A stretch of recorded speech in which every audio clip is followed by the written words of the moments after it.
is brought to you by Head Start Basketball.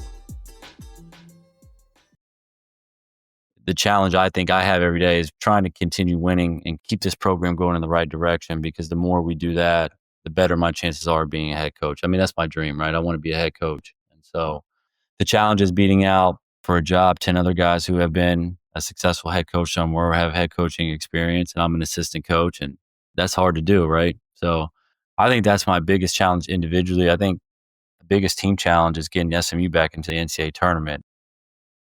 Chris Capko is entering his second season as the men's basketball associate head coach at Southern Methodist University, where the Mustangs went 24-11 and earned a number one seed in the NIT in their first year under head coach Andy Enfield. Capko has 18 years of college coaching experience and has helped lead 2 different programs to postseason play, while also developing 11 NBA players. Prior to SMU, Capko helped USC to a 176-93 record in 8 seasons from 2016 to 2024 as an assistant or associate head coach, including an Elite 8 trip in 2021. Capko, who served as USC Director of Operations during the 2013 through 2015 seasons, returned to the Trojans after spending the 2015-2016 season as an assistant coach at Florida International University. He also spent 2 seasons as an assistant coach at Georgia Southern from 2011 to 2013 and at Stetson University from 2009 to 2011.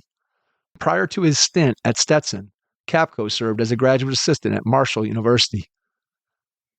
As a student athlete, Capko spent his first semester in the basketball program at the University of Florida under head coach Billy Donovan before transferring to the University of South Florida in Tampa, where he played for 3 years. As a junior, he was 5th in the Big East in assists, and as a senior, he was the Bulls team captain. Capko earned academic All-Big East honors as a junior and senior at USF. He was also the Bulls nominee for Big East Student Athlete of the Year in 2007. Hey, Hoopheads, imagine having your team's entire development, training, and analytics in one place. That's the Dr. Dish Training Management System, TMS. The ultimate coaching platform that transforms your shooting machine into a complete player development engine. Track every rep, drill, and player. Assign custom workouts, use shooting maps, leaderboards, and progress across your entire roster, all in one dashboard. Build accountability, unlock smarter reps, and take full control of your team's growth. Feed your fire at drdishbasketball.com.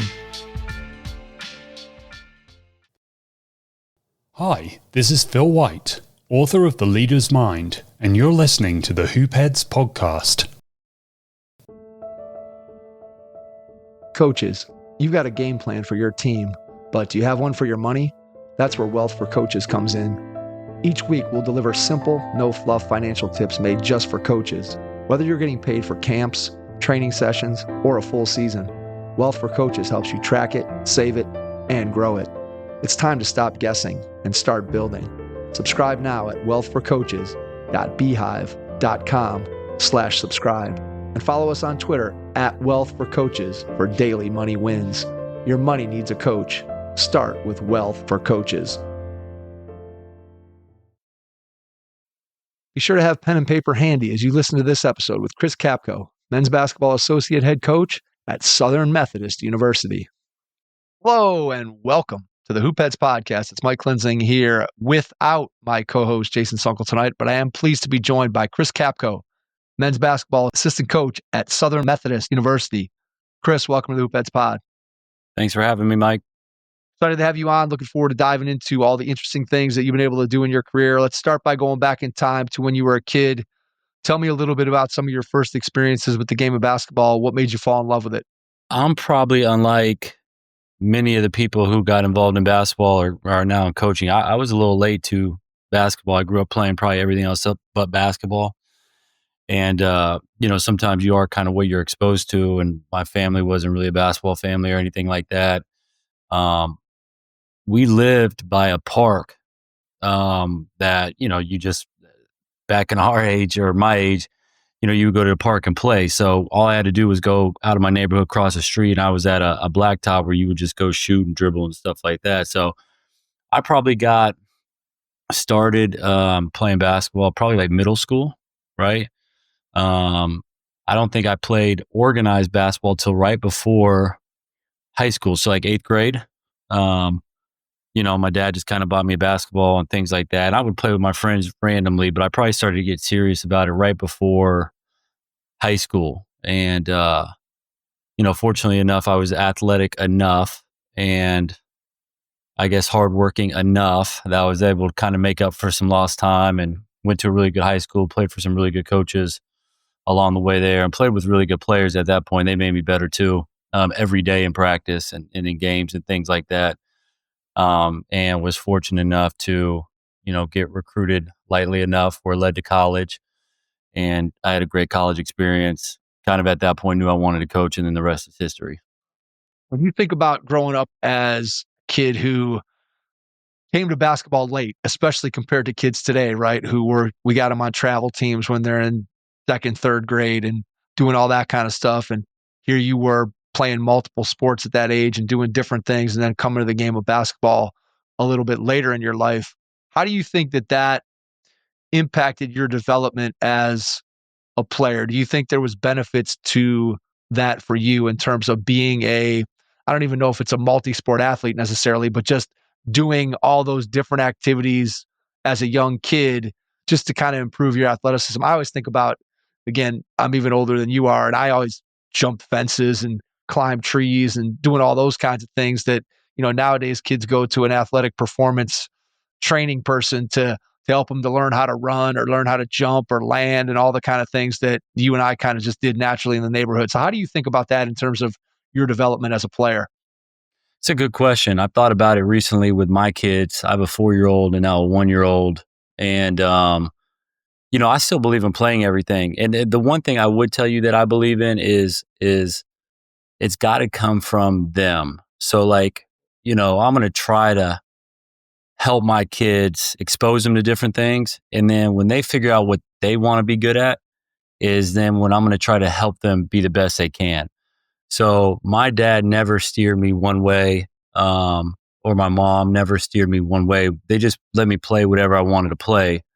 And then, luckily I was in love. I was a better baseball player and played baseball all the way even through high school. So I went straight from basketball to playing baseball. And during the basketball season, I would still work on, I'd go to the batting cage on the weekends when we didn't have games and stuff like that, and hit and throw and all that stuff. But, I think the biggest thing, I deal with it from parents now, is, because a lot of parents will want their kids to be so good, so bad. And they almost want it more than their kids. And to me, the kid will hit a wall if he doesn't want to be good at it and it doesn't come from them. So I do believe in playing multiple sports, but ultimately I want them to focus in on what they want to be good at and then try to steer their development to that, if that makes sense. Does. And that's a really good point. And I think it's one that I've given that advice to so many parents that will come to me and say, hey, want my kid to be good at basketball. I want this. Can you help them?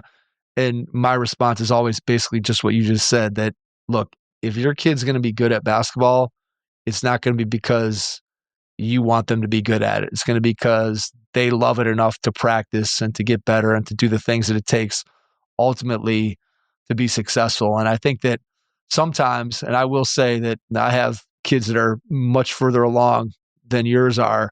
I have a 21-year-old, I have a 20-year-old, and I have a 16-year-old. And going through and trying to raise them and have them find the things that they love. And then when it comes to basketball, obviously, just like you're at this point a basketball person, and so am I. So my kids just naturally got more exposure to basketball than some other things. And my wife and I exposed them to lots of stuff. But when it came to basketball, even though I knew that advice that you just talked about and that I give out to other people, it's sometimes very difficult, especially like, okay, you have a gym, you have practice every day, you can have your kids coming with you. And I had a similar ability to access facilities, right? And there's times where I'm doing something, I'm like, hey, you guys want to come along? And they're like, no.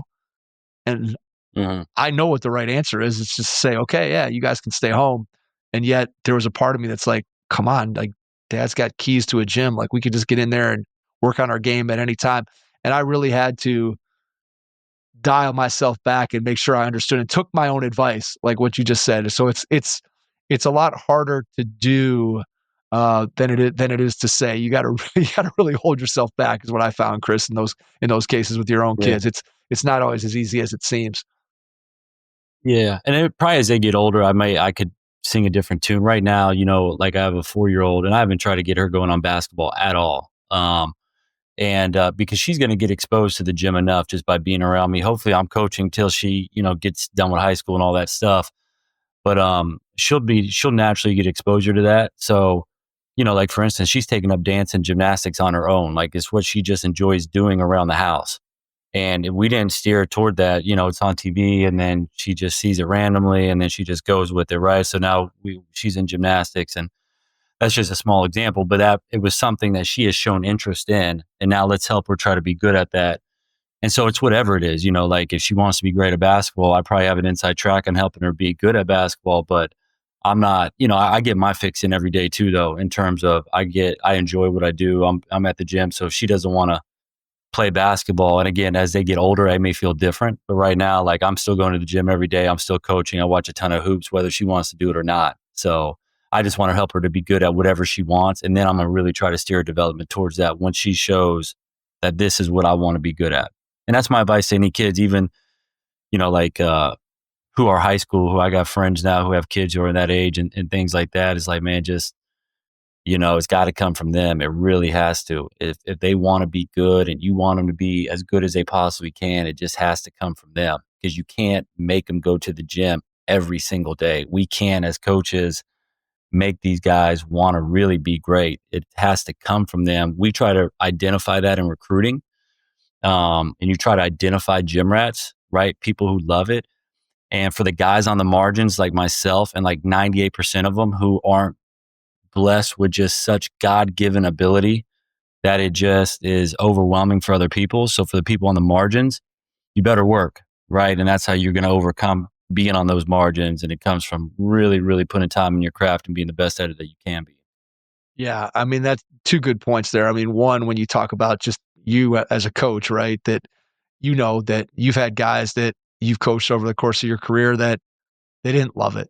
And because they didn't love it, they never got close to maximizing what their potential could have been. And then thinking about your daughter, right, with kids, I think to be able to have them in dance or gymnastics or baseball or soccer or basketball or whatever it is, like all the life lessons that you can teach and use basketball to be able to show your kids, right, hard work and perseverance and all the things that it takes to be good at basketball, you can kind of translate those into any type of activity that they ultimately end up choosing. And I think that's one of the cool things about being a coach, right, is that you understand what it takes to be great at, in this case, basketball, but those lessons are transferable to lots of things in life. And so then when you take it from a coach to that parent role, and you're just looking at, as you said, I want my kid to find something that they love, that they're going to excel at, because not because you want them to do it, but because they want to do it. And I always think that it's a balance, especially if you have something in your life that you really love, because right, you've had a great life because of the game of basketball, whether they're playing or coaching it. And so there's a natural tendency to be like, man, my experience was so good, follow me along this path. And yet you realize very quickly when you become a parent that the things that they're interested in or the things that you may be interested in don't always they don't always intersect. Right. And that's part of the cool part about being a parent, is finding something new that your kids love, that you get the chance to be exposed to. And look, sometimes, right, sometimes it is basketball, or sometimes it is, if you're a football coach, sometimes it is football or whatever. But oftentimes there's differences, and that's what's cool about life and about being a parent, is you never really know what direction your kids are gonna what direction they're gonna go. Yeah, for sure. I'm still looking forward to that as they get older, but I'm going to let them tell me. Yeah, exactly. All I right, say that tell me now a little too. bit I about say that you. now. I know, I know. Believe me. It's again, like I said, it's much easier to say than it is to do. I can go back many times having a conversation internally in my head as I'm walking out the door, saying, should I drag these two with me to the gym tonight? Because otherwise they're just going to be doing who knows what. Or do I let them so there's a fine line between the push and then letting them be kids and make their own decisions. So, all right, let's go back to your time as a player. as a high school player and a college player, what did you do to improve your game? How did you organize yourself in terms of workouts, pickup basketball? Obviously, as you said, you're growing up in a different time than what we have today, where kids are with a trainer and it's more structured in that way. You're more getting onto the playground and playing pickup basketball and just working on your own. But just talk to me a little bit about your method for getting better as a player.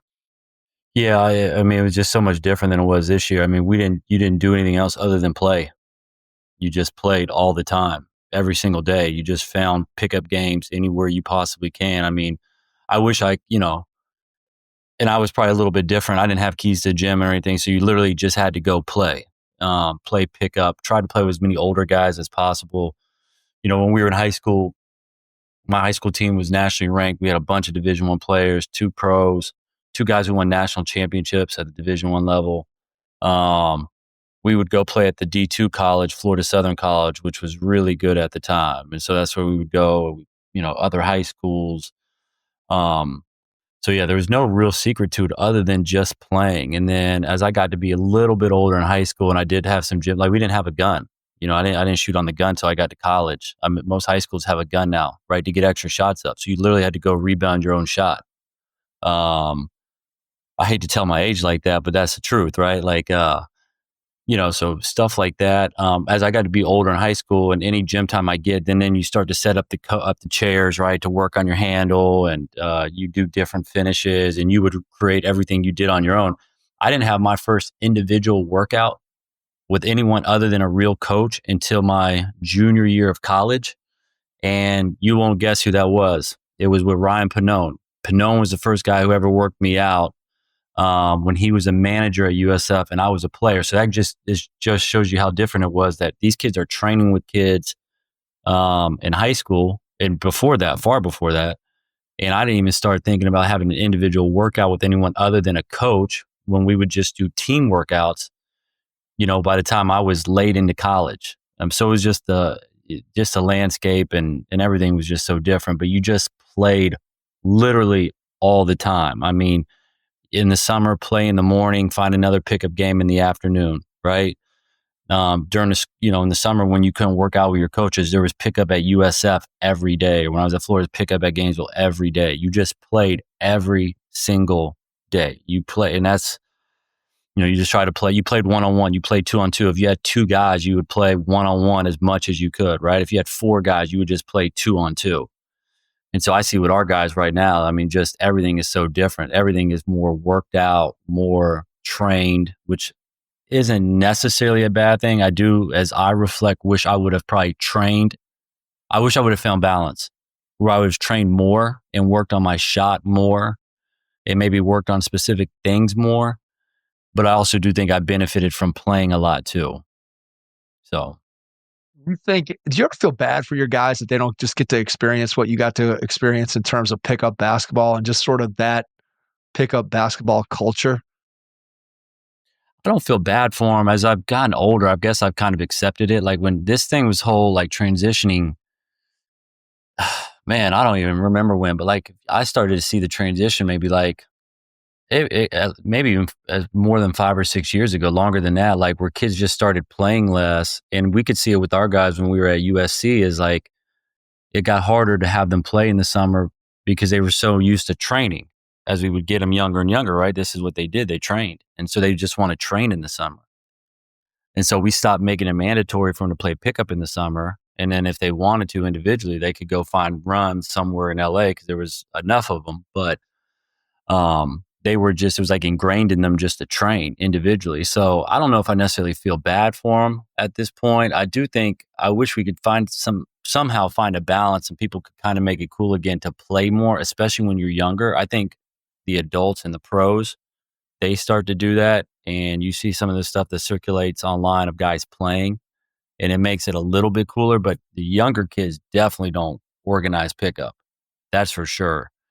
And to my knowledge, a lot of people don't organize that stuff for them. And I think there's benefits to be had with having pickup and just playing, and again, trying to play against older guys and do different things. And so I don't feel bad for them, so to speak, but it's just different. And I guess I've accepted that. And, tried to go with it, but we still try to encourage them to play some level pickup to find runs, especially in bigger cities like LA or Dallas, where there is stuff going on and you can, but it's different. So I don't want to sound like the old guy, but it's different.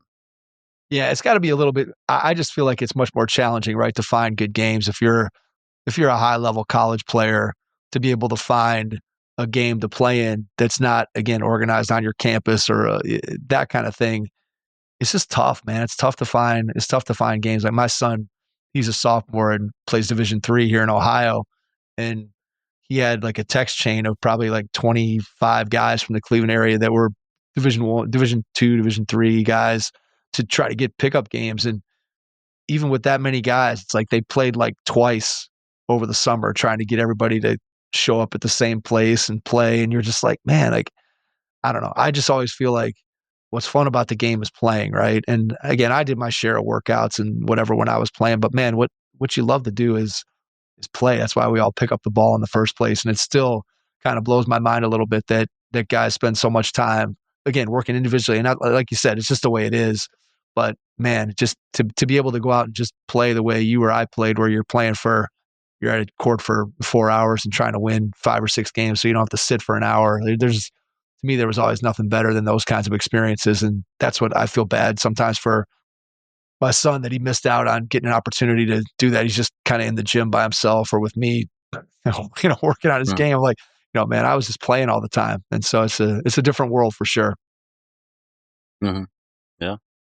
All right. Tell me a little bit about when you knew you wanted to be a coach. So you said, hey, at some point you knew you wanted to get into coaching. When was that point? Did you always know while you were still playing that, hey, I know I'm going to be a coach? Or were you thinking the game like a coach? Because I know we talked to some guys that when they're playing, they're just kind of focused on being a player. They think the game like a player, kind of from their own perspective and how that fits into the role of the team and what I got to do in my assignments. And there's other guys who kind of think the game more from a higher level, sort of a coaching eye in the sky, so to speak. So when did coaching get on your radar?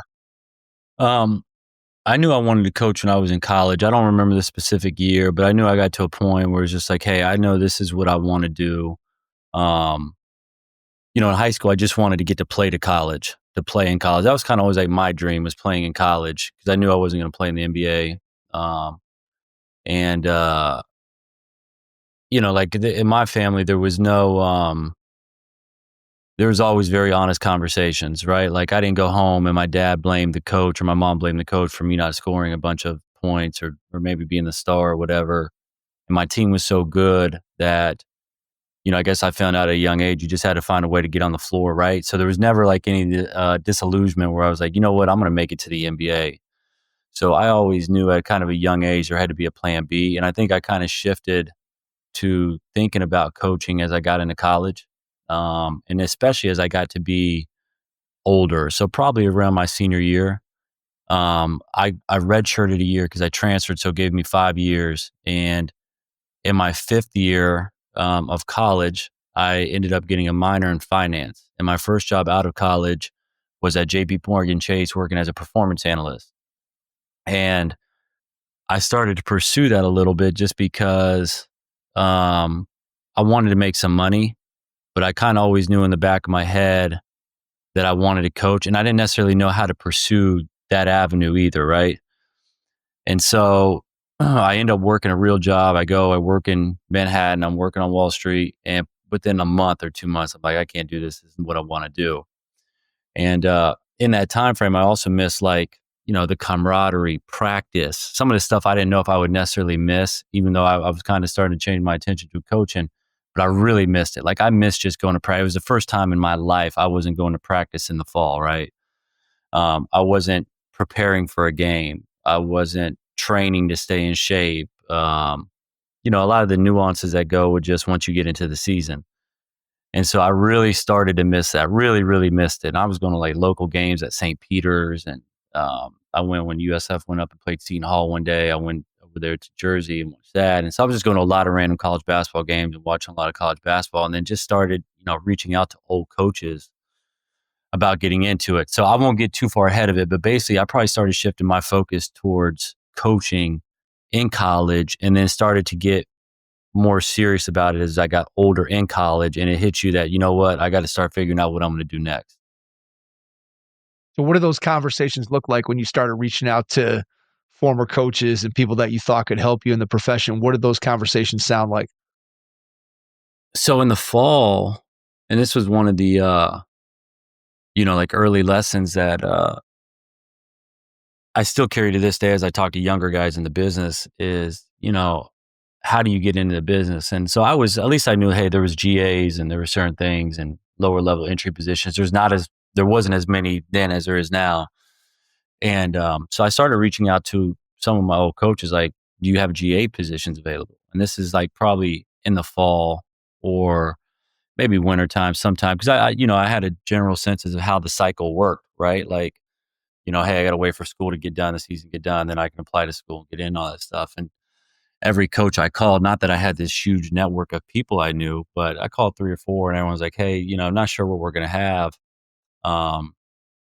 Just stay in touch with me as we get to the spring and summer. And so at that point I was like, dang, man, I guess it's not going to be as easy as I thought, right? No one said, hey, I have one for you and just wait till the summer, we can get you a job. And I was like, man, these even GA positions are hard to get, and, luckily, Donnie Jones was the head coach. He was the assistant at Florida in my 1 year at Florida. And I knew Coach Jones well. And luckily, he had a guy who was leaving and he took me on. And that was my first start in it. But it was kind of a reality check in terms of how competitive even those positions are to get. And I've maintained that thought as I've gotten older. And I have people now reaching out to me about GA positions. And it's so many people.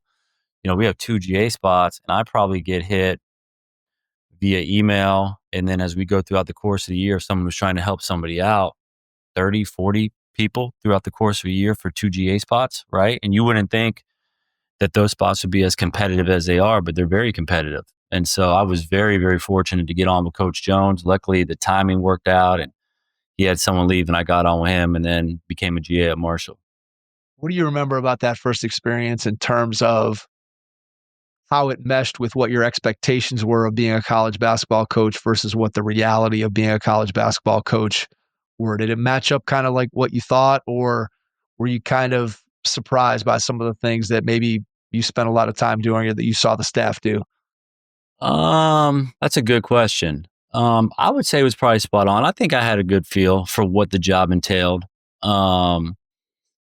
And I luckily I've worked for good people in the business. So him, Coach Finney, Brett Nelson, Sean Finney, Brett Nelson, Darren Tillis, they were the staff, Tim Thomas. And they were just regular people who asked me to just work hard, come in, show up, be early, leave late, and just help anywhere I needed to. And none of those guys had us doing crazy things. Like me, myself, and one of the other GAs were breaking down film. I had to do laundry, right?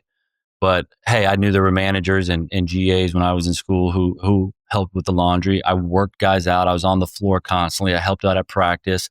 Back then we didn't have Synergy and and film exchange was a lot different. So sometimes, man, you'd have to drive a couple hours and exchange a DVD with someone to bring it back so we could watch it. So film exchange was a big priority and a big responsibility at the time. And so that was bestowed on some of the younger guys. But it went almost how I thought it would go. I mean, I knew there were going to be hours involved. I wasn't shocked by the hours. We're helping with recruiting. So there's late nights with that. We're not necessarily on the road or I wasn't evaluating at games, but I knew the time and I knew the commitment that went into it. I wasn't shocked by that. And it went pretty much how I thought it would go, I guess, to an extent. I don't think there was really anything that kind of caught me by surprise or anything that I hadn't really dealt with or was, not really sure of. After being in college for 5 years as an athlete, I think you start to kind of realize all the nuance, I guess, behind the scenes of it, right? And you just start to see it from a different lens and a different perspective. But that was it. I think you just start to switch perspective from seeing as a player and hearing your teammates, what they have to say, as opposed to hearing what coaches have to say when they're really trying to win games and build teams and put teams together and stuff like that. So I think ultimately it was just a perspective change for me going from player to coach for the first time.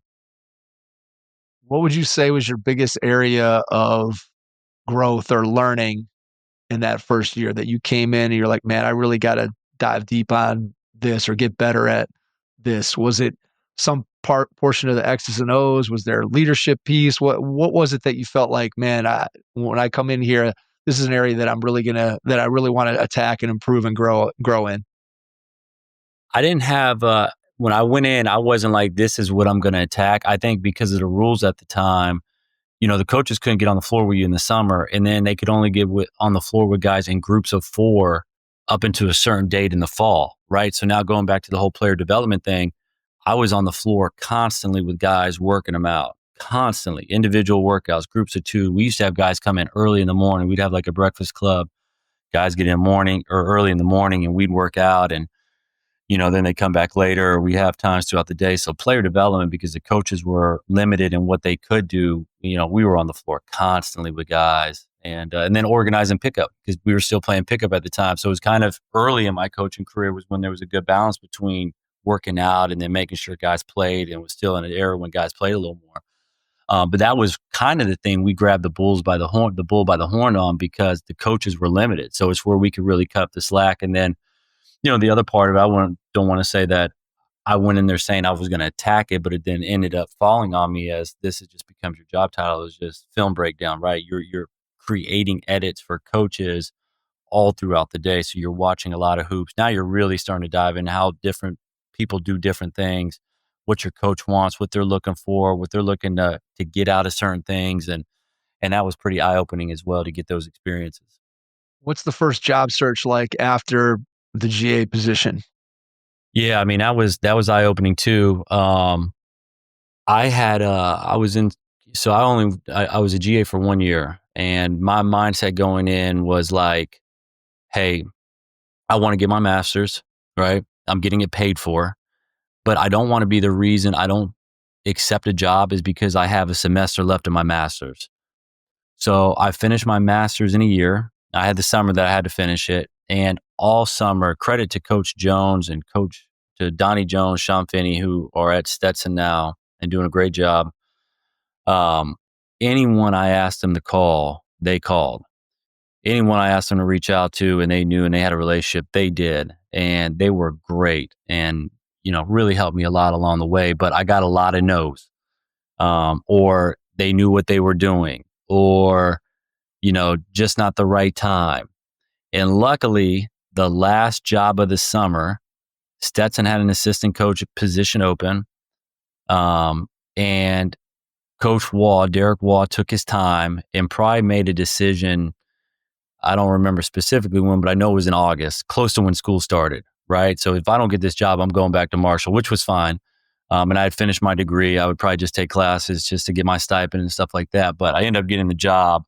And the very last one, and again, Coach Jones and Coach Finney were, of a huge help, really pushing me along. And luckily it worked out. And, but a lot of no's, to the point where like, man, I guess I'm going to have to go back. And this is, again, from the same thing that when I was trying to be a GA, I was like, man, I guess these roles are a lot harder than what they thought. And the funny thing is I ended up being an assistant coach. It was the only assistant coach position that was actually available that I probably had some semblance of chance at. The rest were ops jobs or video jobs or, different administrative jobs within a program. And fortunate enough, I was able to get on the road for my first assistant coaching position. So that's the first opportunity. Then you get to get into the recruiting piece of it. So what do you remember about getting on the road and recruiting for the first time? Yeah, I mean, that's, my 2 years at Stetson were probably the 2 years, man, I really got to hone in on, really make some mistakes and really, really learn the art of recruiting and evaluating, right? When I was at Marshall, those guys recruited at a pretty high level and did a pretty good job evaluating. And I kind of saw how they did things. And, but you're not talking to them, right? You're not actually going to the games. And when you're there trying to say, hey, this is a guy who fits how my coach wants to play within our style and within our scheme.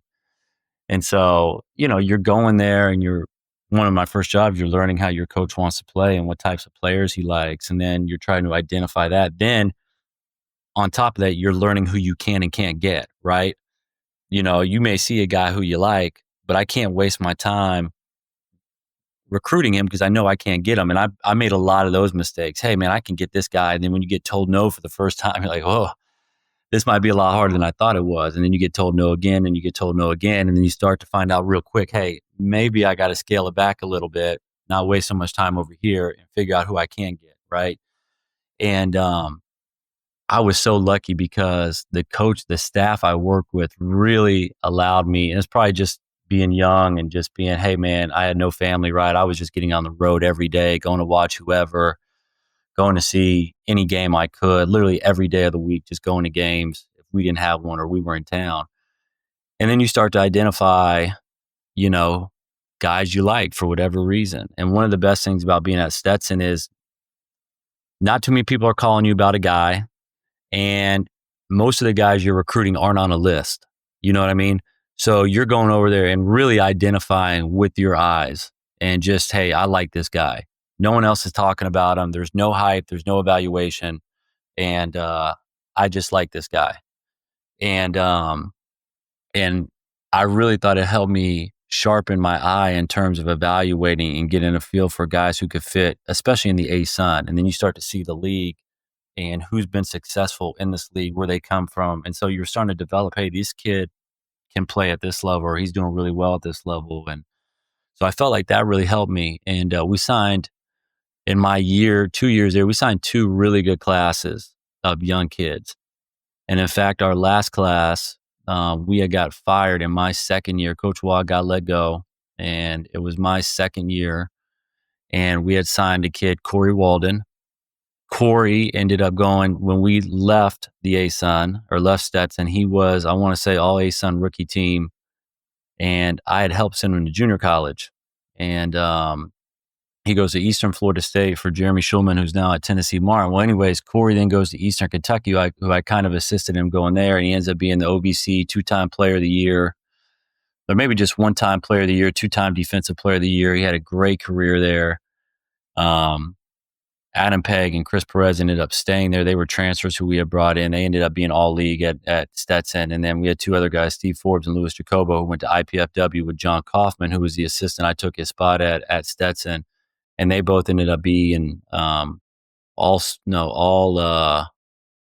to think of the league they're in now. Maybe it's Horizon, but they were all conference in their league. And so 5 guys who ended up being all league. And I felt like those 2 years were so beneficial to me in terms of evaluating, recruiting, your messaging, how you project, how you talk to kids, how you build relationships with the parents, especially when you're young. And I felt like I was able to make a lot of mistakes, but in the end, 2 years later, really come out of that with a better message, knowing how to talk, knowing how to identify, knowing how to go about really recruiting a kid at that level. How long does it take you when you get to a new spot to develop that understanding of, again, what type of player your head coach wants? Who are the types of players that you can get? What are the types of players that you need? Because obviously you've been at different levels of the game, right? Within Division I, there's clearly players that can play at one level that maybe can't play at another. So how long do you feel like it takes you to kind of get a feel for, all right, I know what my guy wants here. I know who can play here. Is that something that now, after you've done it a few times, that it's pretty seamless? And how was it maybe early in your career in those first couple jobs?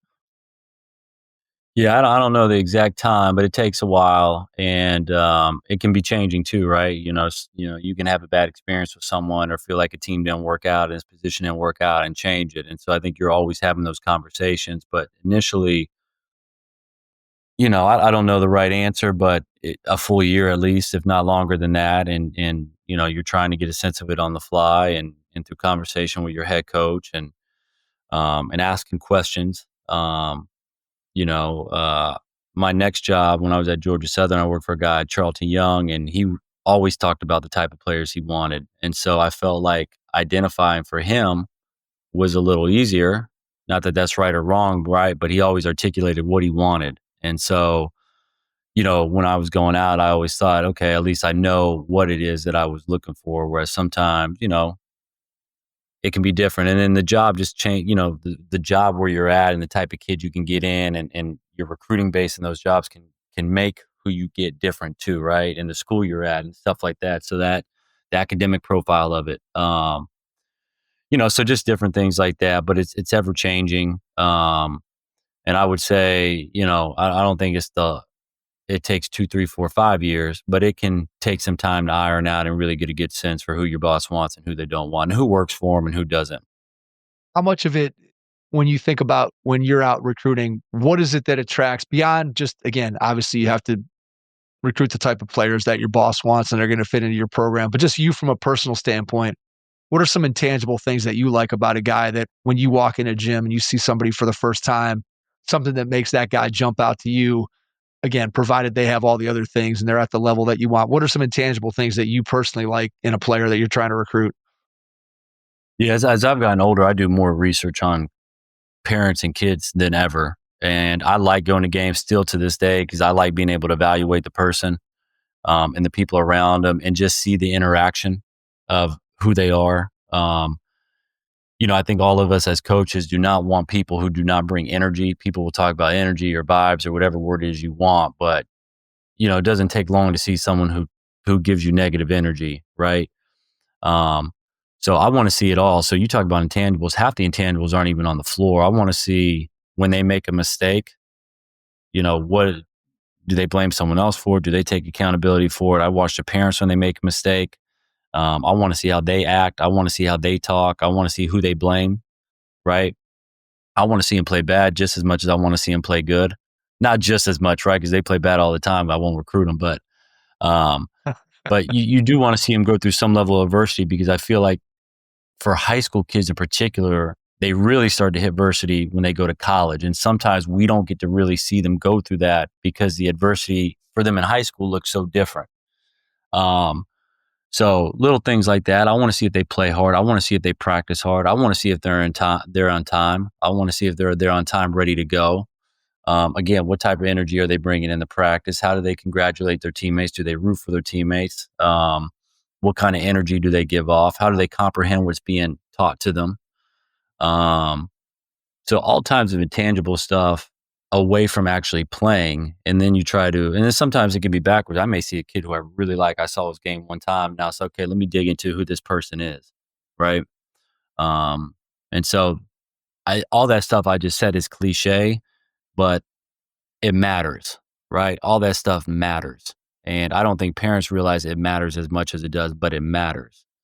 And, so try to hone in to a lot of that stuff as you possibly can. And then try to put context to it also, right? Because there could be, now we're in a time where kids transfer more than ever. In high school, in AAU, before when I was growing up, you never left or you left one time and that was it. So, you're trying to put context to why all this stuff happens. Well, why'd you leave this place to go to this place? Why'd you leave this place to go to this place? And it's just like anything. I think you're trying to do as much homework as you can, apply context to it, and then come out with a rational decision at the end of this as to why this person can help you win games at your level.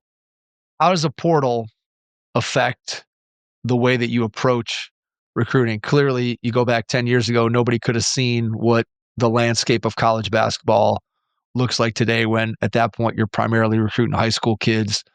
Now, there's certainly at worst an equal emphasis on the portal, if not more in many cases.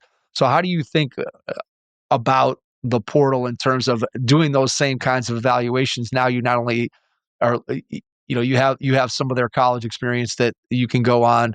Just how has that affected the way that you approach recruiting?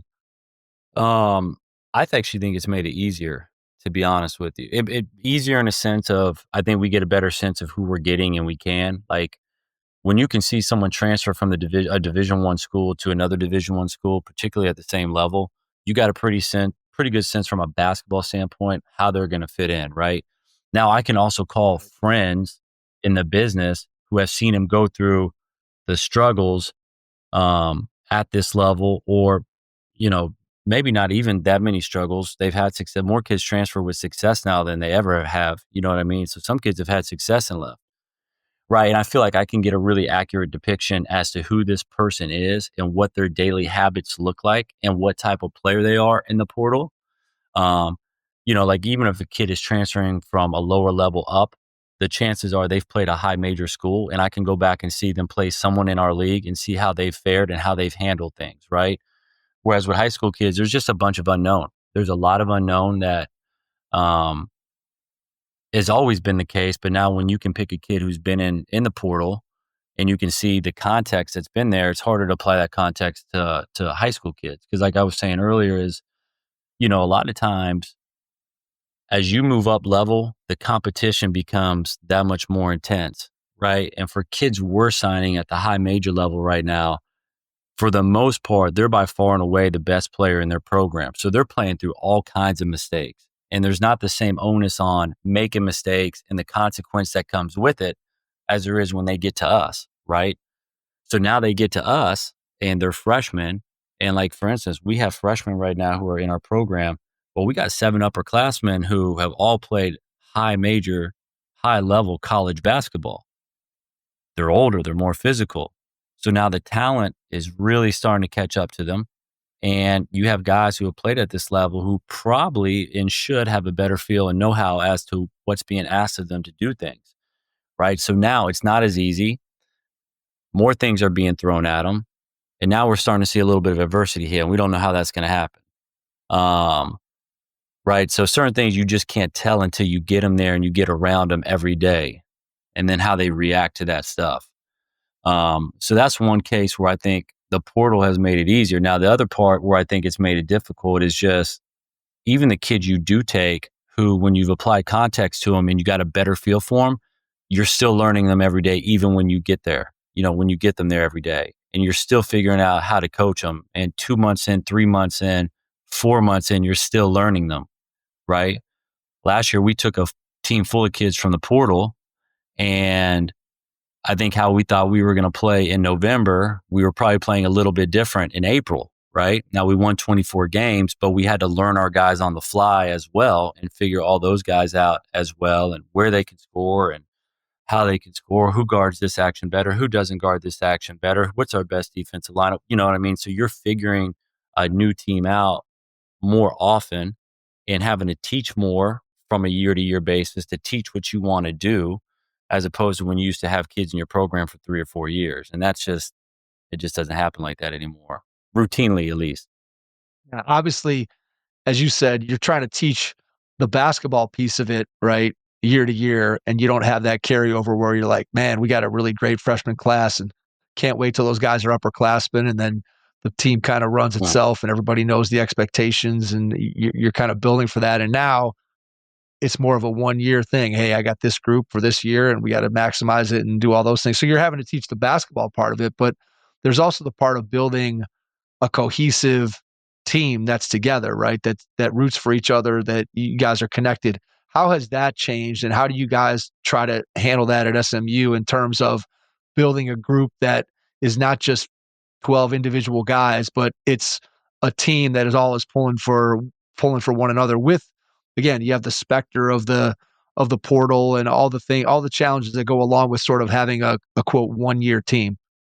Yeah, I think that's where it's just challenging. And I think it goes back to the recruiting process and the evaluating process of evaluating people, is just trying to find the best people, because we used to say this within our staff last year is we had guys on our team who were examples of why character matters, because we had a couple older guys who, and by older, seniors, and a junior who were probably guy 9, 10, 11, who were starting not to play, but you know what? They showed up every day ready to work, and they still cheered on their teammates, and they did not cause a distraction, even when things did not go well for them. But when we recruited them and we evaluated them, we knew 100% they were good people, right? And so we could count on that. And there was no way that they were going to take the team in the opposite direction, because they weren't those type of people. We had evaluated that. We had that on record. People we had trusted who told us that we were getting the right people in our program, right? So that's why that stuff matters. And that's why I think more than anything in this day and age, with the financial aspect, the financial component of this, is making sure you are bringing in people who their history says that they are the right people, that they are about the right stuff. They still go to class. They care about doing things the way you ask them to do it.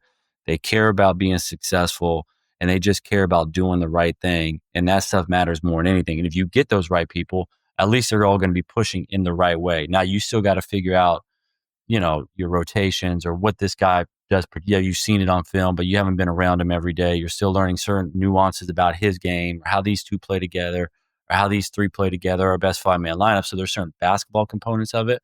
But in terms of building a cohesive team, right? I think when you have a one-year team, the basketball pieces, that's where it really gets hard to fit. But in terms of a cohesiveness, right? The people you bring, I think, are just as important.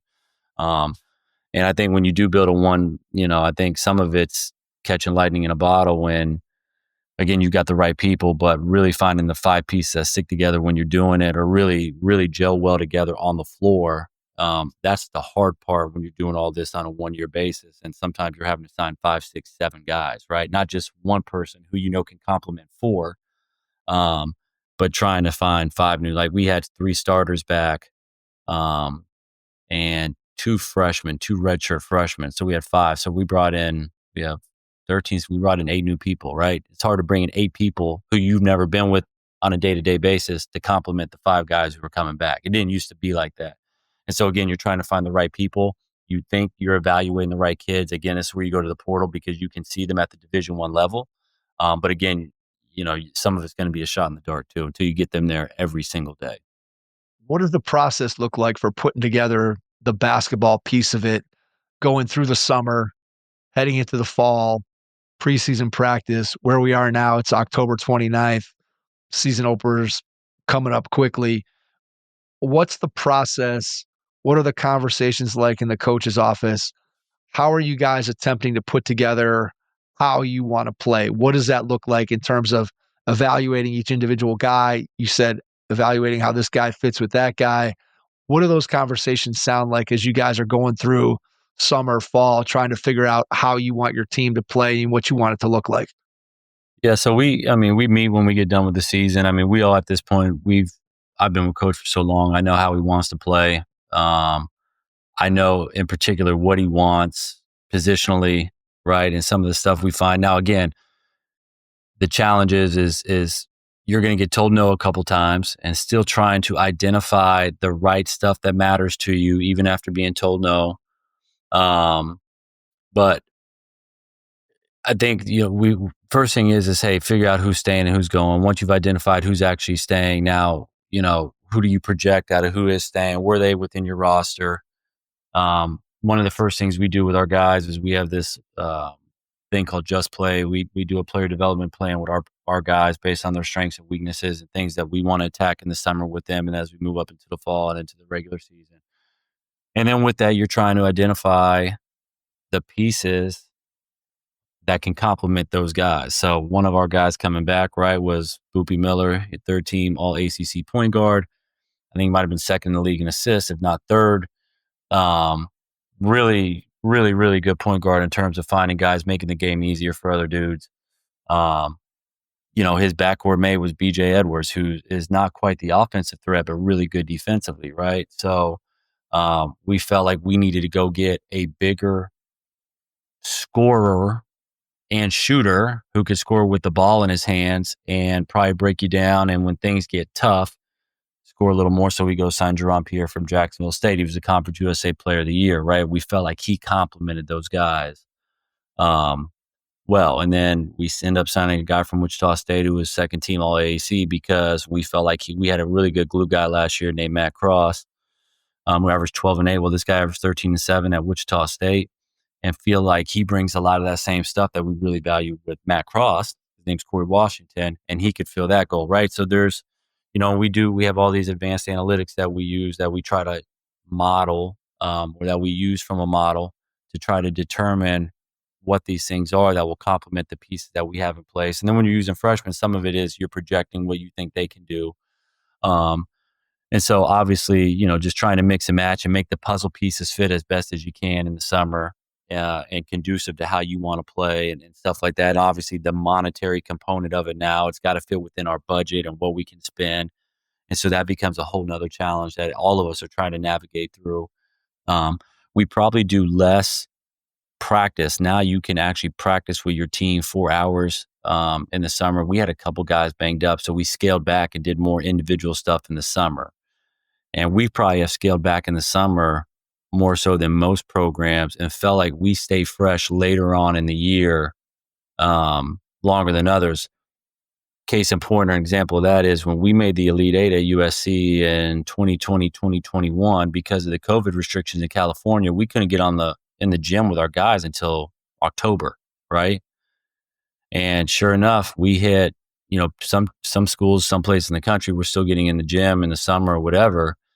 And, sure enough, we hit March and we felt good. Like no one had never felt like a grind. And so we kind of used that experience to like, now that you can get with your team in the summer, in the fall, and then when you start practice, that's a lot. We got enough time now, to be honest with you. To the point where like, I feel like even more so this year, talking to some of my friends throughout the country, so many teams are battling injuries because we're going so hard for so long, that it just wears on you. We even got to the season. So think about where some of these guys are in January and February, right? So trying to find balance to that. And then when we get them here in the fall is when we really start introducing more concepts, more offensive concepts, defensive concepts, because we still had that span from when school starts to, I think it was September 15th this year, where we still had 4 hours with our guys. So we were maximizing the 4 hours with them, going over some conceptual things. And then we start practice September 15th. We had our first scrimmage October 18th. So we still have 4 more weeks of full practice to implement everything. So we had enough time to do things. And as we get into that phase from September 15th to our first scrimmage, October 18th, now we're implementing, continuing to install concepts on both sides of the ball, offense, defense, working on our shell defense, working on our pick and roll coverage, working on guarding the ball, working on our shell defense, offense, working on all the concepts we want, working on our secondary break, working on our crash offense. And just some of the stuff that we want to make sure we accomplish. And, having said that, we play on October 18th. We then have another scrimmage on the 25th, and we've had this full week to practice on some stuff that we want to clean up before we tip off on Monday. So, Yeah, you make a great point about the scaling back to some degree in the summertime. It's one of those things that I've talked to a bunch of different coaches about that. And I think back to my experience a long, long time ago as a player, and even your experience as a player where summertime was off limits, right? I mean, you're not having an opportunity as a coaching staff to do anything with your players. I always joke that, when I got done with my season playing at Kent and they would hand me, here's your 2-page dittoed workout of stuff. We'll see you back here in August. And that was it. You just were kind of on your own and expected to do what you did. And I always go back to, and it kind of circles back to the beginning of our conversation of just playing pickup basketball and wanting to work on my game and kind of just refresh, right, your enthusiasm for the season. And I always feel like if you're going that hard all summer and then all through the fall, and your guys are hearing the same voices over and over and over again, and then from your perspective, right, you're you're working with the guys nonstop all the time. It's like, when do you ever get a chance to recharge your battery and come back not only fresh physically, right, which is kind of what you're talking about of being ready at the end of the season, but also just to recharge yourself mentally to be able to bring the kind of energy that everyone knows that it takes in order to be successful, and what you have to bring every day as a coach or as a player at the level that you're coaching at, right? I mean, you can't just walk into the gym and not be ready to go and not have that kind of energy, and to be able to sustain that for 12 months of the year at such a high, at such a high rate always seems to me like it would be super challenging. So it's, I think scaling back to me to some degree sounds like it's the right thing to do. And yet I know that's got to be incredibly hard, because when you have that time mhm. and then to say, we're going to scale it back a little bit, there's some, again, I think trepidation on the part of some coaches. It's like, hey, we got the time, we got to use it. And it sounds like you guys are just trying to evaluate what's best for us and our program and not worry about, what these, what the supposed limits are, if that makes any sense. Yeah. Yeah, no, I get it. Yeah. I mean, I keep going back to my playing days, but back then, no coaches had access for you in the summer, right? So you weren't doing team, so you're just playing pickup. Um, Right. Now I know people, they're starting to introduce stuff in the summer. They're going pretty hard in the summer too. You know what I mean? And then you bring it back in the fall. Like I said, like 6 weeks for 2 games is a lot of practice time. Essentially what we have, right? Like I saw Steve Forbes. I don't know Steve Forbes that well, but I saw him. talking about all the practice time we have for only 2 scrimmages or a scrimmage and an exhibition. And your guys definitely get, I mean, we've gone hard, right? Like we've gone hard these days and we've been banged up a little bit. And when you're going hard every 5 days a week, which is what you basically do 5 days a week for 6 weeks, that's a lot of practice. And it's actually enough time to get pretty much everything you want to get in. And so, yeah, that's why we scaled back in the summer, because then also it used to be in the fall, you could do no more than groups of 4 guys on the floor at a time for maybe 2 hours a week or something. I don't even remember what it was now, but you couldn't get your whole team on again, right?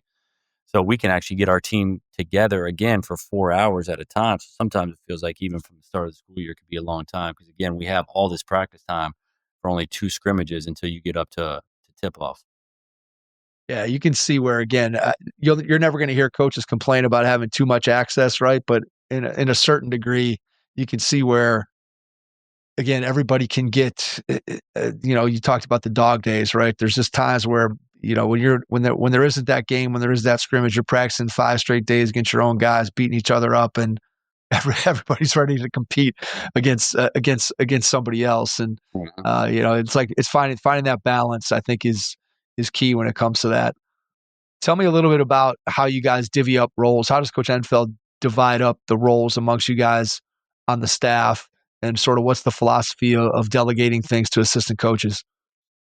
Yeah, coach gives a lot of freedom and he relies on everyone and he lets everybody talk, right? So he will divvy up our scouts pretty much one every 3. I have every 3rd scout. Myself, Dana Ford, and Jay Morris. And then Eric Mobley will have some scouts sprinkled in there as well. I've been with him for so long now that I trend more towards our defense, but everyone has a say in their defense. I don't call myself the defensive coordinator other than I just have a feel for what we're doing defensively. Again, because he gives everyone that say, and the same thing offensively. We have one of our other assistant coaches, Kirk Karras, who trends more toward the offense. But again, everyone has a say in the offense and what we're doing and the drills we're doing and the breakdown we're doing and things like that. So we collaborate on all this stuff together. And to coach's credit, I think it's what makes everyone feel empowered in our program is that he allows everyone to talk and have a voice and have an opinion and give ideas, whether he agrees with them or not, right? He's going to allow you to do that and get that stuff off. So I think everyone feels empowered to go out there and study and work hard because they know that they're going to have a role in what we're doing and what we're preparing for. As an assistant coach, as one of the assistant coaches, I might have one of the scouts and I know what's going on offensively and defensively. Coach Karras is preparing still our offense, but Jay Morris or Dana Ford or Eric Moe, one of those guys want to say something about offense or bring up an idea or a concept or whatever the case may be, or a play or whatever. All of them know they have the freedom to do that. So, and the same thing with recruiting. All of us recruit. All of us go out on the road. All of us get on the phone with guys. All of us, we get into the season. We divvy up our players. Each coach has 2 or 3 players for player development.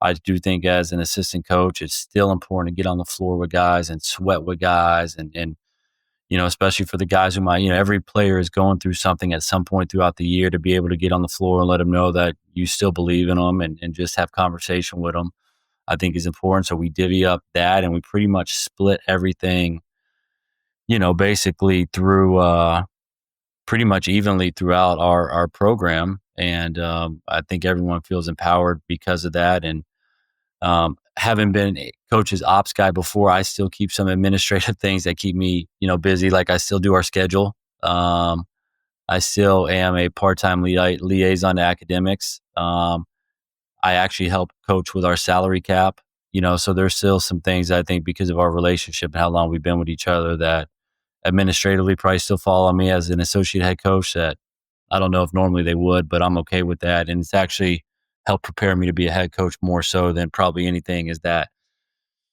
I've probably I have had my hands in everything in every part of a program and developed my own philosophy for that.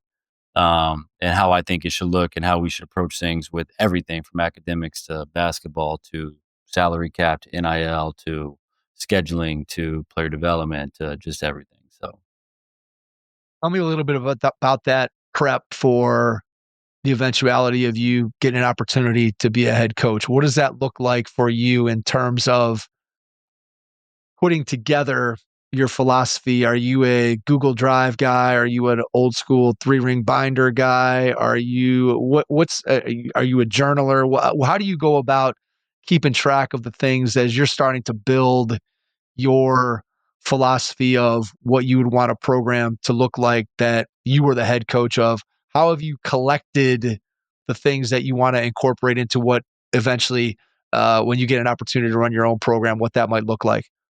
Yeah, I mean, because I have been a video coordinator too. I still show my scouts, right? When it's my turn, I don't give it to the video coordinator. I use my computer. I get up there, I run it all and all that stuff. So I'm not the most technically sound, but I'm technically sound enough. And so I do keep, I have hard drives of stuff. I keep things that I've done over the years or seen over the years that I have on a hard drive. I do keep notes from different clinics and throughout the season. And, so I have a database of things electronically, and I have a notebook of things. I have a lot of my old stuff that I had when I was playing, like notebooks, um, and just different things I've had throughout the year. I keep all the coaches' practice plans, just as a frame of reference.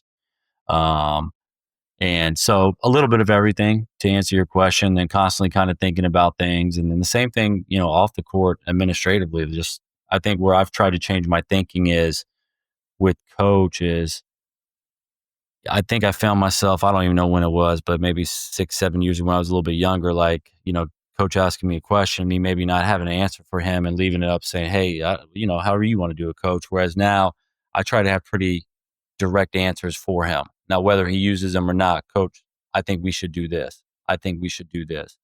I've been thinking about things in advance for him. I think that I try to, have answers ready for him in terms of what my thoughts for the program should be, but just to try to keep, make sure I'm ready to answer him and just have results or solutions for him, as opposed to just creating another question for him, are important. And so I try to think about it in that sense, knowing that he may say no to him or something like that, but at least, hey, we've thought about this, or if something had come up and, I wanted to bring to his attention and, hey, would you want to do this or something like that? And so I think that's the biggest transition for me, is just the thought process of going to thinking like a head coach as opposed to thinking like an assistant coach, right? And trying to assist him in that way.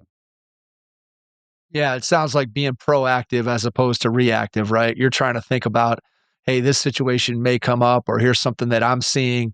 Let me come up with an answer, a solution for that before coach comes to me and asks me, hey, what do you think? And then all of a sudden you're like, well, now I got to consider it. You've already started to think through those things and provide solutions. I do think that from talking to enough head coaches and assistant coaches, that's one of, I think, the most valued characteristics of an assistant coach is somebody who is going to provide solutions. And I think the part of it that goes along with that, right, is, and you said it, that you have to be ready as an assistant coach to know that a lot of times the answer that you give is going to be met with a no, or, hey, we're going to go a different direction.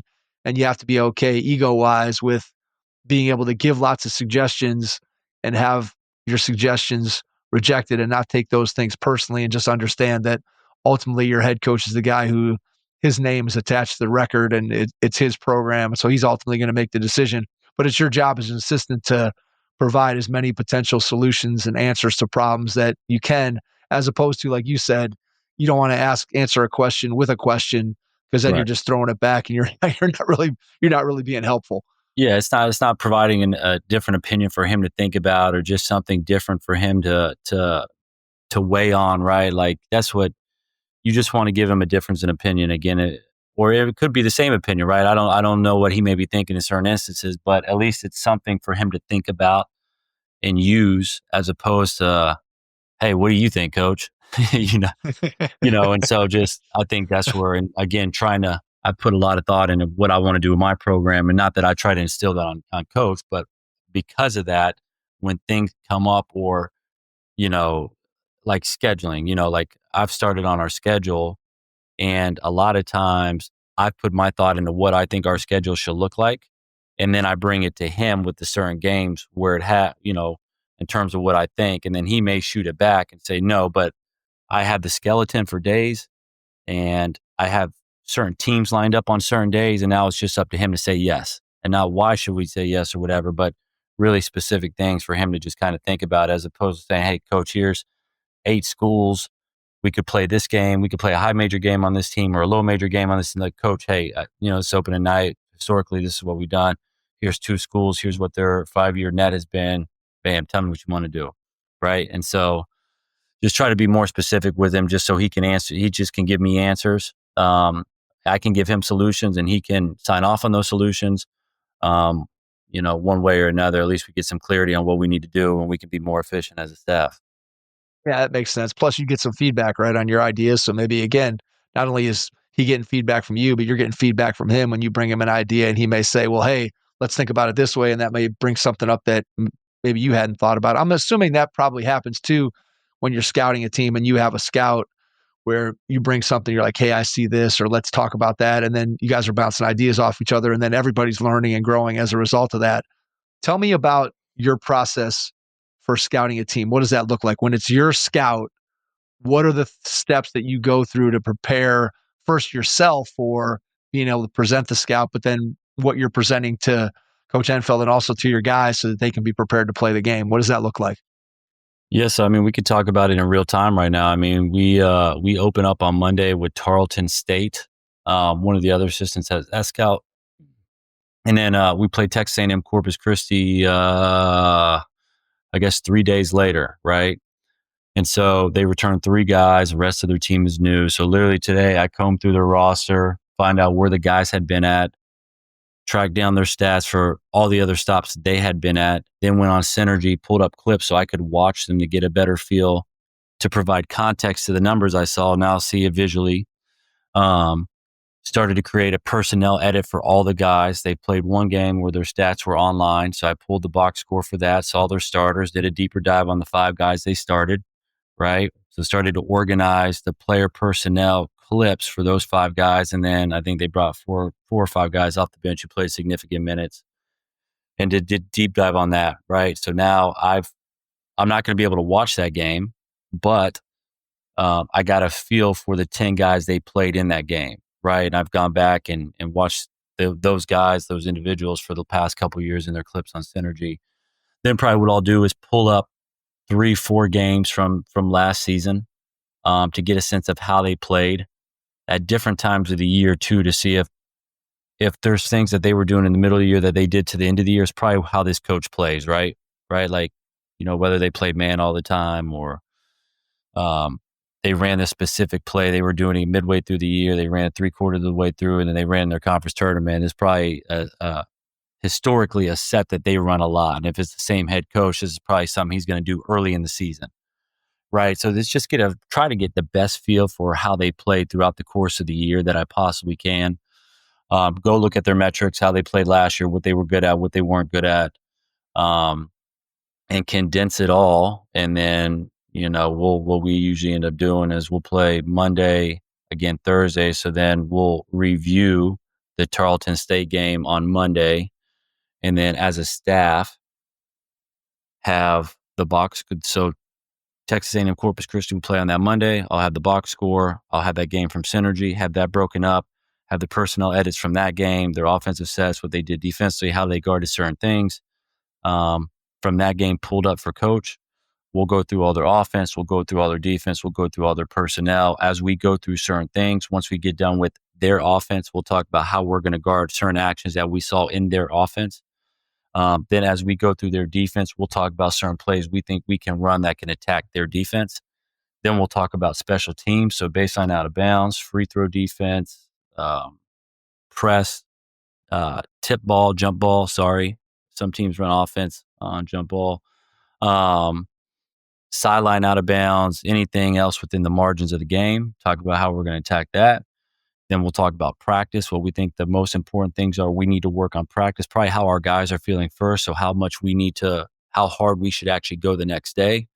And then what defensively we need to address, what offensively we need to address after we've determined how long we probably need to go.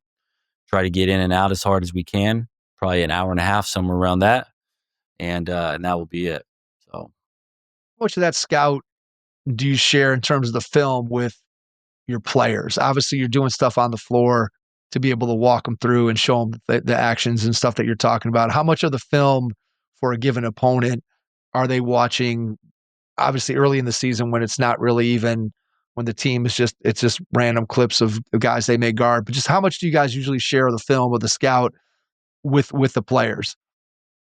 It just depends, I think. It depends, like probably that Tuesday, right? When we get done playing Tarleton State, we'll review. Our review will probably, generally when we go, we try to give them a review like a hard 15 minutes. So 15 minutes on the clock. If we don't get it done in those 15 minutes, then time to move on, right? You only have so much for their attention spans. And you have to be honest about that, I think, is one of the biggest things is, I think everyone has probably at one point or another really had these long film sessions. If you're honest with yourself, how much do you really feel like you get out of that? How much are your guys comprehending, right? But on that Tuesday, by the time you review Tarleton State and what you feel like you need to show them versus when you're going into Texas A&M Corpus Christi, I would say we'll probably end up going 30 minutes, give or take a little bit. I think what we do a pretty good job of is we try to have substance to our video scouts, right? So for each player, we don't have these long, drawn out, written up tendencies that each guy does. When a guy averages 8 points a game, right? Are you a catch and shoot guy? Can you shoot it? Okay, yeah, you can. Well, this affects how we close out on you, and that's essentially your scout, right? You're not going between the legs. You're not, hey, he spins right anytime you cut him off left, and he likes to finish with his right hand, but he'll pump fake you go left. There's only, one or two guys who they run offense for who really might have some type of offensive game that they have to get to that you need to know their tendencies like that, right? The rest of it is how do they space? How do they play off the best players on the floor? How are you closing out to them? How are you challenging their shot? Things like that. And so I think we try to just kind of address that and don't, just put like a lot of word diarrhea up there on the screen about who this guy is and just try to get to the nuts and bolts of it. And then for the whole offensive standpoint, in terms of their sets or their play or their style of play, just really, probably the three most important ones with a couple clips that show that, talk about how we're going to guard it. And then the same thing when we get into their defense, show plays that we feel, show defensive examples of how we can attack them offensively, whether it's through some play, maybe same action we saw the night before, same pick and roll coverage we saw the last game, how we attacked it. This is maybe how another team attacked it with an action or a play similar to what we have. And this is how we did it. We get in and out. And then I think for our group, especially this year, most of these guys comprehended the best when they can see it on the floor and we can walk through stuff on the floor and go through some of our corrections on the floor. But everyone's different in that regard too, right? So some players may comprehend it a little bit better on the film or visually than they do actually on the floor. But, and then let's say that's Tuesday. On Wednesdays, we're not doing Tarleton anymore. We're just doing Texas A&M Corpus Christi. I say we probably go 15, 20 minutes max in the film room and then we're out. Yeah, I think you make a great point about just, again, the ability to take what is in the scout and to be able to apply it as a player. There's a limit to how much you can take in as a player and then still play the game instinctively and just not be overthinking what it is that you're trying to do out there. So you obviously want your guys to be aware of what's going on, both from an individual matchup standpoint and what the team does. But at the same time, you don't want them overwhelmed. You want them to be able to just play and do the things that you guys have been teaching them in terms of what you're trying to scheme offensively and defensively and not be overwhelmed by, as you said, putting all the words in front of them that may or may not help them perform better when all is said and done. So, all right, I want to ask you a final two-part question here, Chris. Part one, when you look ahead over the next year or two, what do you see as being your biggest challenge? And then the second part of the question, when you think about what you get to do every single day as a college basketball coach, thinking back to working at JP Morgan and changing careers and getting to be a basketball coach and do that every day, what brings you the most joy? So your biggest challenge and then your biggest joy. I think my biggest challenge, that's a great question. Probably individually, my biggest challenge is being a head coach, right? I don't find it as a challenge to navigate. I think people would say all the challenges going on with college basketball. I don't see that as a challenge because it's relative. We're all doing it, right? Like, I don't think I'm fighting this uphill battle that nobody else is fighting. You know what I mean? So we're all adjusting on the fly. I think Um, the biggest challenge for any assistant, I think, is just to be a head coach, man. They're so hard to get and they're so competitive. The challenge I think I have every day is and it's not even a challenge, but just trying to continue winning and keep this program going in the right direction, because the more we do that, the better my chances are of being a head coach. I mean, that's my dream, right? I want to be a head coach. And so the challenge is beating out, for a job, 10 other guys who have been a successful head coach somewhere or have head coaching experience, and I'm an assistant coach, and that's hard to do, right? So I think that's my biggest challenge individually. I think the biggest team challenge is getting SMU back into the NCAA tournament, and that's important to me as well. It's important for me to do that. The last time SMU was in the tournament was the 16-17 season, when they actually lost to us at USC, and they were really good. And it's not easy to get to the tournament, so they haven't been back since then. And that's when we took the job. That was something we had talked about, and it's important to us. So individually, it's to be a head coach, but as being part of this team is to get SMU back to the NCAA tournament. And that's been a huge goal of ours, of our team, of our staff this year, and talking about it a lot. And guys know what's at stake, and how happy it would make everybody around here, the alumni base, the fans, stuff like that, and how it would rejuvenate the program. And really, SMU has a lot of potential. And if we can do that, I really feel like it will help the university meet the potential where it's at, and hopefully springboard this thing to a whole nother level. And that would really help do it. And so that's really important. Individually, and then from a team standpoint, because I'm in this as I'm a part of a team, and people are relying on me as well. And so it's important for me to fulfill my individual goals. I got other people who are relying on me as well, who I need help do my part of my job and help them as well. And hopefully collectively we can reach the goals that we set here at SMU to do, and everybody will benefit from that. So what was the last part? I'm sorry. Second part was your biggest joy about being a college basketball coach. What brings you the most joy? Yeah, I don't work a real job. That's what brings me the most joy, to be honest with you. Most days I go to work with my shoes untied, with shorts on, a t-shirt, and I then go in, I watch our practice from the day before. I then get on the floor again and rebound and work out guys. We then go into a staff meeting and talk about our upcoming opponent. We then talk about recruiting or maybe salary cap. And then maybe I go to a game at night, or I watch another basketball game. I don't work a real job. I've never felt like that. I've worked a real job before, and I've never felt like I've worked a real job since I've been in coaching. I'm passionate about it. I love basketball. I love hoops. I love talking hoops. I love watching hoops. And I just love being around the boys. I love being in the office. I love being on the floor. I love interacting with our guys. I like seeing guys succeed. I like seeing guys get better. And so the joy I get out of it is that I don't work a real job, and I'm happy. I'm fulfilled.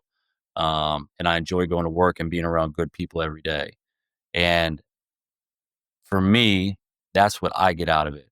I've heard people say, if you find something you're passionate about, you never work a day in your life. And I resonates with me, because I don't work. I'm doing something. It's insane that I get paid to do what I get paid to do, because there's stress that comes with it. There's pressure that comes with it. But I wouldn't choose to do anything else because of the passion that I have for that, and the people I've been around, and the experiences that come with it. All my experiences in life are through basketball, and it's created such a great life for me and my family. It's given me incredible experiences, taught me incredible life lessons. It's introduced me to wonderful people, incredible people who are lifelong friends, people who are family, people who I love. And I've benefited so much from it. I've benefited so much from my profession, and I couldn't be happier. So even though there's these new challenges going on with this business, this profession, it's still the best job in the world, and it's not even really a job. So Mike, there you go. That is well said. Well said, Chris. I think when you start talking about the game of basketball, I always say that I can never give back to the game what it's given me. No matter I could do millions and millions of things to try to help the game of basketball, and it can never give me back. I can never give back to it what it's given me. In terms of, I echo your sentiment in terms of, I feel like all the good things in my life that in some way, shape, or form, I could tie them all back to basketball, whether it's just indirectly from the lessons that I learned as part of the game, or directly between the people I've met, the experiences I've had. And I couldn't agree more with everything that you shared. It's just, there's nothing like the game and the people that are a part of it. So again, before we get out, I want to give you a chance to share, how can people connect with you, social media, email, whatever, find out more about what you guys are building at SMU. Just share that. And then after you do that, I'll jump back in and wrap things up. That's a great question because I don't even know my social media handle. Hold on. Well, that's why we got show notes, Chris. So if you want, once you find it, or if you don't find it, we'll put it in we'll throw it in the show notes. Well, my wife she's been the one who's been on me about being on social media. So she actually started my Instagram so that you can find me on Instagram at Coach Capko. And I'm not sure if my Twitter handle is the same, to be honest with you. I don't put out the most content. I'm not the most active. And she's a daily reminder. She tells me daily that I need to do more. All right. So you can find me on Instagram at Coach Capko. You can find me on Twitter at Chris Capko, or you can always email me. I respond to anyone who emails me directly. When I could tell that I'm on part of a chain or part of a mass email, I don't respond. But when someone emails me directly, I respond to everybody. So if you want, send me an email at ccapko, CCAPKO at smu.edu, and I will make sure I respond to you, get back to you. Chris, cannot thank you enough for taking the time out of your schedule tonight to join us. Really appreciate it. And to everyone out there, thanks for listening. And we will catch you on our next episode. Thanks. Your first impression is everything when applying for a new coaching job. A professional coaching portfolio is the tool that highlights your coaching achievements and philosophies, and most of all, helps separate you and your abilities from the other applicants. The Coaching Portfolio Guide is an instructional, membership-based website that helps you develop a personalized portfolio. Each section of the Portfolio Guide provides detailed instructions on how to organize your portfolio in a professional manner. The guide also provides sample documents for each section of your portfolio that you can copy, modify, and add to your personal portfolio. As a Hoopheads Pod listener, you can get your Coaching Portfolio Guide for just $25. Visit coachingportfolioguide.com/hoopheads to learn more. Thanks for listening to the Hoopheads podcast, presented by Head Start Basketball.